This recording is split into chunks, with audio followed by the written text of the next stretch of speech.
నమస్తే, నేను మీ Gopi. Welcome to Telugu రాజ్యం. ప్రస్తుతం మనతో పాటు ఉన్నారు సినీ క్రిటిక్ దాసరి విజ్ఞాన్ గారు ఉన్నారు. ఆయనతో మాట్లాడదాం. రైట్, నమస్తే అండి. నమస్తే. సో మనం చూసుకోవచ్చు, గత 3 రోజుల నుంచి పాకిస్తాన్కి ఇండియాకు యుద్ధం జరగబోతుంది అని పెద్ద ఎత్తున చర్చ నడుస్తుంది. అందులో భాగంగా పాకిస్తాన్కి సంబంధించిన హసీఫ్ అయ్యద్ అనే ఒక ఉగ్రవాది సింధు నదిలో పారేది నీరు కాదు మీ నెత్తురని ఆయన కొన్ని కామెంట్లు చేయడం జరిగింది. దాని తర్వాత అందరూ తెలిసిన విషయమే లారెన్స్ బిష్నాయ్. సో ఈ పేరు తెలుగు రాష్ట్రాల్లో ఈ మధ్యకాలంలో బాగా వైరల్ అయింది, ఓవరాల్ ఇండియాలో కూడా. సో అతను నుండి వాళ్ళ టీం నుంచి ఒక లెటర్ అయితే రిలీజ్ చేయడం జరిగింది, నేను చంపేస్తామని. సో ఏంటది? ఫస్ట్ యాక్చువల్గా హఫీజ్ సయీద్ గురించి మాట్లాడుకుంటే ఇక్కడే మనం ఫస్ట్ గొడవ చేయాలి. ఎందుకంటే పాక్ని వాడు మోస్ట్ వాంటెడ్ క్రిమినల్, మాకు అప్పచెప్పు అన్నారు. వాడిని జైల్లో పెట్టామండి, శిక్ష అనుభవిస్తున్నాడు, అప్పచెప్పడానికి లేదు అన్నాడు. మరి ఆ జైల్లో మగ్గుతున్నవాడు ఇంత చక్కగా స్టేట్మెంట్ ఎలా ఇచ్చాడు? బయట జరుగుతున్నవన్నీ ఆలోచించి సింధు నదిలో పారేది మీ నెత్తురు అని వాడు అన్నాడు. అది వాడు బయటే ఉన్నాడు, వాడి ఇంటి కింద బంకర్ కూడా ఉంది, మనం ఆల్రెడీ మాట్లాడుకున్నాం. అండ్ వాడి పేరు మీద, వాడి తల మీద $10,000, అదే 10 మిలియన్ అమెరికన్ డాలర్లు ఉన్నాయి వాడి తల. అంటే 31 దేశాల్లో వాడికి ఉగ్రవాద ముద్ర ఉంది. ఐక్యరాజ్య సమితి కూడా అతన్ని ఒక ఉగ్రవాదిలా ముద్రేసింది మొత్తం వరల్డ్ వైడ్గా. సో ఉన్నోడిని పాకిస్తాన్ కాపాడుకుంటూ వస్తుంది, ఎందుకంటే వాడు ది బెస్ట్ టీచర్ అంట అక్కడ, ఉగ్రవాద టీచర్. మరి వాడు వీడిపోతే మనకి ఇంకెవడు దొరకడు అన్నట్టుగా వాడిని ఏదో మేపుతున్నారు. సరే, ఏడవని, వాళ్ళ కర్మ వాళ్ళది. ఇకపోతే ఇప్పుడు మన దగ్గర రెచ్చిపోయే గ్యాంగుల్లో ఫస్ట్ ఈ బిష్నోయ్ ఉంటాడు. బిష్నోయ్ ఎవడు అంటే యాక్చువల్గా సింపుల్ చెప్పాలంటే ఒక చిల్లర దొంగ వీడు. బిష్నాయ్ బయట జరిగే పెద్ద పెద్దవన్నీ వాడు క్లెయిమ్ చేసుకుంటా నేను ఇది అని చెప్పే ఒక చిల్లర దొంగ. మీరు ప్రతిసారి సల్మాన్ ఖాన్ని చంపేస్తాడంట, వాళ్ళని చేస్తాడంట, షారూఖ్ ఖాన్ దగ్గరికి వెళ్ళిపోతున్నాడంట, వీళ్ళ గ్యాంగ్ పెద్ద ఇది అది. Nothing was there. జైల్లో ఎలా ఉంటుంది అంటే ఇప్పుడు ఫర్ ఎగ్జాంపుల్ మన కేజ్రీవాల్ జైల్లో ఉన్నాడు. ఒక అడ్రస్ లేని చిల్లర పిక్ పాకెటర్ ఉంటాడు. వాడికి ఏంటంటే ఇటుపక్క చూస్తేనేమో ఎవడరా వీడంటే వాడు పెద్ద ఉగ్రవాది, వీడు పెద్ద తీవ్రవాది, వాడు ఆయన చంపేసినాడు వీడే, వాడిని వేసేసినాడు వీడే అని చెప్తాడు. నేను కూడా ఇట్లా అవ్వాలనుకుంటాడు వాడు. ఓకే, జైల్లో ఉన్న వాళ్ళకి అంతే. ఇప్పుడు బయట ఉన్నవాడు ఏంటంటే అబ్దుల్ కలాం చూసి నేను అలా అవ్వాలి, ఈ హీరోని చూసి ఇలా అవ్వాలనుకుంటారు. జైల్లో ఉన్నాడు అక్కడున్న ఇట్లా ఉంటారు కదా పెద్ద పెద్ద కరుడు కట్టిన ఉగ్రవాదులు, తీవ్రవాదులు, పెద్ద పెద్ద దొంగలు, పేరు మోసిన గ్యాంగ్స్టర్స్, వాడిలాగా అవ్వాలనుకుంటారు.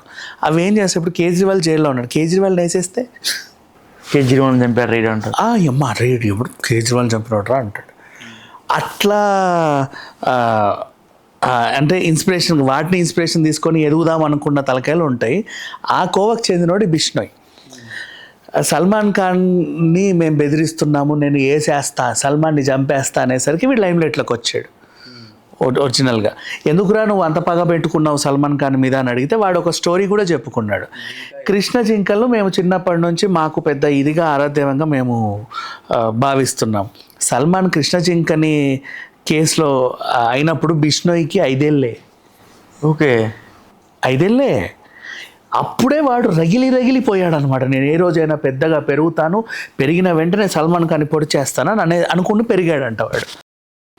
అది వాడి స్టోరీ బయట. అండ్ ఇంకోటి, అక్కడ జరిగింది చూసావా, మేమే ఇంకో దగ్గర జరగకుండా చూసుకో అంటాడు.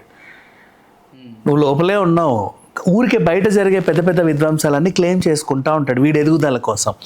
ఇప్పుడు వీడికి దొరికింది కాశ్మీర్ అంశం యాక్చువల్గా. ఓకే, సో పెహల్గాంలో వాడు అట్లా అన్నాడంట, మేము వాడిని నరికేస్తాం, కరిగేస్తాం, ఇలా చేస్తాం, అలా చేస్తామని ఏదో చెప్పాడు. వీడు అలా చెప్పినందుకు అంటే ఆ అంశంలో ఫేమస్ అవుదామని వీడు చెప్పిన మాటలే. అంటే వాళ్ళకి అతనికి బిష్నాకి బయట పెద్ద టీం ఉంది, నెట్వర్క్ ఉందని చెప్తున్నారు. ఏమీ లేదు, జీరో. అలా ప్రకటించుకుంటే టీమ్స్ వస్తాయి. నీకు అర్థమైందా ఎలా? ఇప్పుడు నేను అండర్ వరల్డ్ డాన్గా పెద్ద బోర్డు పెట్టేసుకున్నా, అండర్ వరల్డ్ డాన్ అని. ఇక్కడే పెద్దగా ఊరికి పెద్ద కూర్చొని ఇట్లా కూర్చున్నా, టోపీ పెట్టుకొని, ఇక ఉంటుంది ఈ సిగరెట్, ఇట్లా కూర్చున్నాను. అండర్ వరల్డ్ డాన్ ఎవడు అని చెప్పేసి మనకు తెలియని డాన్ ఎవడరా అని చెప్పి లోకల్లో ఎవడో ఒకడు వస్తాడు. ఏమరా ఈ లోకల్ అంతా నాది, నువ్వెవడు ఇక్కడ డాన్ అని బోర్డు పెట్టుకున్నావంటే రా నా కూర్చో మాట్లాడుకుందాం. యాక్చువల్గా మాది ఈ మణికొండే, మాది ఆ కొండ, ఈ కొండ, ఆ కొండ, ఈ కొండలని మావేం చెప్పేస్తాం. ఇడెవడో పెద్ద ఇది పోయి సెటప్ గిటప్ బాగుంది అని చెప్పి అన్న నేను కూడా నీతో చేరుతా అంటాడు. ఈయన్ని పరిచయం చేసుకుని ఆడెనకాల వాళ్ళని పరిచయం చేసుకుంటాడు, వాడెనకాల వాళ్ళని పరిచయం చేసుకుంటాడు. మనం ఈ సెటప్ పెట్టి కూర్చుంటే ఇల్లే వస్తారు. అందుకే పెద్ద పెద్దవన్నీ క్లెయిమ్ చేస్తే ఈ చోటా గ్యాంగులు ఉంటాయి కదా, అన్న మేము కూడా మీతో చేరిపోతామన్నా అంటారు. వీడికి అసలు గ్యాంగే లేదు, వీడిని ఉద్దేశించి మళ్ళీ దాన్ని విస్తరిస్తూ ఉంటారు. ఈ టైప్ ఆఫ్ పీపుల్ ఉంటారు, చాలా సినిమాల్లో చూసాం మనం. ఇది బిష్నోయ్ యాక్చువల్గా చెప్పాలంటే, ఒరిజినల్గా బిష్నోయ్ క్యారెక్టర్ ఇది. సో ఇప్పుడు వీడు ఇంత పెద్ద లేఖ రాసినంత మాత్రం దాంట్లో ఇరగదీసేది ఏమీ లేదు. పైగా అతను అనుచరులు అదే వాట్ ఎవర్. ఇంకొకటి దీంట్లో మళ్ళీ నాణానికి మరోవైపు, ఇది బిష్నోయే చేయాలని కూడా లేదు. ఇట్లాంటి వాడు ఎవడైనా లేనిపోనివన్నీ ప్రకటించుకుంటా ఉంటే బయటోడు కూడా ఒక లేఖ రాసేసి ఇటు వీడి మీద వేసేస్తాడు, ఇది బిష్నోయ్ చెప్పాడు, మేము బిష్నోయ్ మనుషులం, ఇలా ఇలా ఇలా ఇలా చేసేస్తామని చెప్పేసి చెప్తారు. ఇక్కడ ఏం లేదు, వీళ్ళందరూ కూడా డాష్లే. ఇంకా చెప్పాలి అంటే ఎవడి వల్ల ఏమీ అవ్వదు. కాకపోతే ఏంటంటే అలా ప్రకటించేసుకుంటూ ఉంటారు, మొత్తం ప్రపంచం అంతా మా కంట్రోల్లోనే ఉంది, అన్ని దేశాల్లో మాకు మనుషులు ఉన్నారు. ఇప్పుడు అంతెందుకు, ఇప్పుడు ట్రంప్ మీద హత్యాయత్నమని ఏదన్నా వచ్చిందనుకో ఫర్ ఎగ్జాంపుల్, చూసావా జాగ్రత్త, ఇంకోసారి ఇలా కాకుండా చూసుకోండి మేమే అంటాడు. ఈ టైప్ వాడు. అలా ఎదుగుదామని చూస్తాడు. అంటే అంత ధైర్యంగా చెప్పుకోవడం కూడా ఒకటి ఉంటుంది కదా, ధైర్యంగా చెప్పేస్తాడు. అది చూసి చోట అరారాలు ఉంటారు కదా, వాళ్ళు ఏం చేస్తారు, అన్న నేను మీతో చేరుతాం, అసలు నీ పేరు చెప్పుకోనన్నా బతుకుతాం, కానీ సరే బతుకుపోండి అంటాడు. అక్కడ ఏమీ లేదు. This is what Bishnoi. అట్లయితే బిష్నోయ్ వల్ల కాదంటారా ఇట్లా ఉగ్రవాదం అయిపోయింది?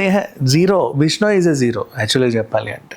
జస్ట్ అట్లా బెదిరింపులు ఇట్లాంటివి అవుతూ ఉంటాయి. ఇప్పుడు మన రీసెంట్ షారూఖ్ ఖాన్ జరిగిన ఇన్సిడెంట్ అయినా, అండ్ మిగతా హీరోలు అయినా, పవర్ఫుల్ పొలిటీషియన్స్ అయినా, దే క్లెయిమ్ దెమ్ సెల్ఫ్, అట్లా అంతమించి ఏ ఉండదు. అంటే ఒకటి సార్, ఇప్పుడు యాక్చువల్గా ఏంటంటే ఈ విషయం వాళ్ళకి తెలిసిందంట ఆల్రెడీ. ఏదైతే ఇప్పుడు బిష్నోయ్ ఇట్లా వారింగ్ లెటర్ రిలీజ్ చేశారని ఈ సయ్యద్ ఆసిఫ్కి తెలిసిందంట. మళ్ళీ ఏమన్నా వాళ్ళు రియాక్షన్ కౌంటర్ ఏం చేస్తారు? ఆడిపోతా ఏం లేదు. అంటే వాళ్ళు ఏమనుకుంటారు, మళ్ళీ వాళ్ళకి తెలియదు కదా ఈ బిష్నోయ్ ఎవడో. ఇండియా నుంచి ఎవడో వార్నింగ్ ఇచ్చాడంట అన్న అంటారు. ఎవడరా అంటే ఆడి పేరు బాగా వినపడుతుంది అన్న, చాలా పెద్ద ఇదంట. నిజంగానే పెద్ద ఇదేమో, ఈ నిజమే అనుకుంటాడు. వీడికి తెలియదు కదా అవతల దేశంలో, వాడెప్పుడు తిరగాల వీళ్ళతో. కానీ పేరు వింటే మాత్రం మన వాళ్ళు 4-5 అంటే 4-5 అడిగామన్న, వాడు జైలు నుంచే పెద్ద పెద్ద వాళ్ళకి వార్నింగ్, మొన్న సల్మాన్ ఖాన్కే ఇట్లా అన్నాడంట, ఏదో ఉంటుంది అని చెప్తారు వీళ్ళు. ఏమి ఉండదు అక్కడ. మళ్ళీ మీకు ఎట్లా చేసి ఏమి ఉండదని, ప్రతి దాంట్లో నా ఇన్వాల్వ్మెంట్ ఎందుకు నీకు? మీకు ఎట్లా అంటున్నా? అరే బిష్నోయ్ గ్యాంగ్, ఒక్క నిమిషం, లారెన్స్ బిష్నోయ్ ఎంట్రీ నుంచి ఎగ్జిట్ వరకు వాడి ఆర్టికల్స్ అన్నీ చదివి, వాడి జీవిత చరిత్రనంతా చదివితే నీకు అర్థమైపోతుంది. నేను దాన్ని స్టడీ చేసా కాబట్టి నాకు తెలిసింది అంతే. అంటే బిష్నోయ్ వాళ్ళు బాగా డబ్బున్న ఫ్యామిలీ అంట కదా? నథింగ్, అది కూడా చెప్తా. కృష్ణజీ ఇంకా టైంలోనే వాడే క్లెయిమ్ చేసుకున్నాడు, వాడు ఒక గిరిజన తండాకి చెందిన మనుషులు, వాళ్ళు బాగా డబ్బున్న వాళ్ళు ఏం కాదు, ట్రైబల్, హీజ్ ఎ ట్రైబల్.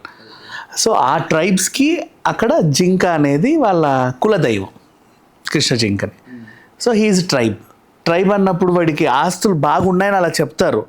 ఉన్నాయని చెబితే ఇప్పుడు అన్నా నువ్వు సల్మాన్ ఖాన్నే వేసేసావు కదా, ఓకేనా, దాసరి విజ్ఞాన్ అంటే వేసేస్తావో 10 లక్షలు ఇచ్చుకుంటాం, మీ రేంజ్ కాదులే బట్ మేము ఇంతే ఇచ్చుకోగలవాడు, సరే నా అసిస్టెంట్కి చెప్పి వేపిస్తే అక్కడ పడేసిపో అంటాడు. అంటే ఆ టైపు దొంగ వీడు. లేనిపోయి అన్ని క్లెయిమ్ చేసుకుంటూ పెద్ద పెద్ద వాళ్ళని టార్గెట్ చేస్తే మీడియం రేంజ్ పీపుల్ అందరూ సూట్ కేసులు పట్టుకొని వస్తారు వీడి దగ్గరికి, వాడు అలా కూడా సంపాదించుకుంటారు. ఇదంతా ఈ డాన్ స్టోరీస్ అన్నీ ఇలాగే ఉంటాయి. మన దగ్గర నయం కూడా ఇదే చేసింది. నయం ఉన్నాడా? చనిపోయాడు. అదే అంటే నయం ఉండేవాడు కదా. సో తను చేసింది ఇంత, తను ఇంకా 5,000 కోట్లు వెనకేసాడు అప్పట్లోనే. ఏ ఉండదు, వీడికి వాడికి పెట్టడం, వాడికి వీడికి పెట్టడం అంతే. ఇట్లాంటి వాళ్ళు ఉంటారు కొంతమంది, అంటే పెద్ద డాన్ అని ప్రకటించుకొని బయట భయపెట్టడం, అలా సంపాదించుకోవడం ఉంటాయి. నువ్వు సినిమాలు బాగా చూస్తావో లేదో నాకు తెలియదు కానీ జేడి చక్రవర్తి అండ్ శ్రీకాంత్ ఒక సినిమా ఉంటుంది, పేరు మర్చిపోయా. దాంట్లో బ్రహ్మానందం క్యారెక్టర్ ఉంటుంది, స్పూన్తో మాట్లాడతాడు టింగ్ టింగ్ టింగ్ టింగ్ అని. ఆ టైప్ ఆఫ్ క్యారెక్టర్స్ వీళ్ళంతా కూడా. అక్కడ ఏం ఉండదు బేసిక్ జల్, కానీ అందరు భయపడతా ఉంటారు ఏదో ఉంటుంది అని. That is what. Okay, so ఓవరాల్గా ఈ పాక్ అండ్ భారత్ యుద్ధం జరుగుద్దా జరగదా? యుద్ధం జరగదా అంటే నా పర్సనల్ ఒపీనియన్ జరగకూడదనే ఉంటుంది ఎవరికైనా సరే. ఎందుకంటే అవతల వాళ్ళని నష్టపరచడానికి మనం వెళ్ళినా కూడా ఎంతో కొంత మనకు కూడా నష్టం ఉంటుంది. ఇప్పుడు ఆ గీంబులు పేరితే ఆ భూమి అంతా వేస్ట్, ఇంక పనికిరాదు. నెక్స్ట్ అగ్రికల్చర్కైనా దేనికి పనికిరాదు. అండ్ ఆర్థిక వ్యవస్థ కూడా కొంచెం అటు ఇటు అవుతుంది. దేవుడి దయ వల్ల మన దగ్గర చాలా పవర్ఫుల్ మిసైల్స్ ఉండి వాళ్ళని ఒక్క ఇదితో స్మాష్ చేసేస్తే ఓకే, ప్రాబ్లం, ఐఎమ్ హ్యాపీ. కాకపోతే ఏంటంటే అలా 1:1 జరిగినప్పుడు వాడికి ఏంటి చైనా గోడు సపోర్ట్, చైనా సపోర్ట్ ఉన్నా సరే ఎవడెందుకు పట్టించుకోవడం అంటే, ఇప్పుడు చైనా వస్తువు అంటేనే అంతే కదా, ఒకసారి కింద పడితే వేస్ట్ అది. నువ్వు ఇంత పెద్ద బాంబు తయారు చేసి నీకు ఇచ్చినా నువ్వు ఇట్లా అనగానే నీ చేతిలోనే వెలుద్ది. సో చైనా వస్తువులు అంతే, దాన్ని అంత పట్టించుకోవాల్సిన అవసరం లేదు. సో వాడు చైనా తీసుకుంటున్నాడు. పోనీ వాడు జపాన్ నుంచి టెక్నాలజీ తెచ్చుకున్నా, కొరియన్ టెక్నాలజీ తెచ్చుకున్నా మనం కొంచెం భయపడవచ్చు, అమ్మో ఏదో ఉంది వాడి దగ్గర అని. వాడు కొన్న సామాన్లన్నీ చైనావి. సో దానికి కూడా మనం అంత భయపడాల్సిన అవసరం లేదు. సో జరగకుంటేనే బాగుంటుంది, బట్ ఏమైందో నాకు తెలియదు. ఓకే, థ్యాంక్ యూ అండి. హలో, తెలుగు రాజ్యం ఛానల్ చూస్తున్నారా? సామాజిక రాజకీయ జీవన చిత్రణే తెలుగు రాజ్యం. అతిశయోక్తులు అసత్యాలు ఉండవు. రాజకీయ కోణం కాదు, ప్రజా కోణమే కొలబద్ద.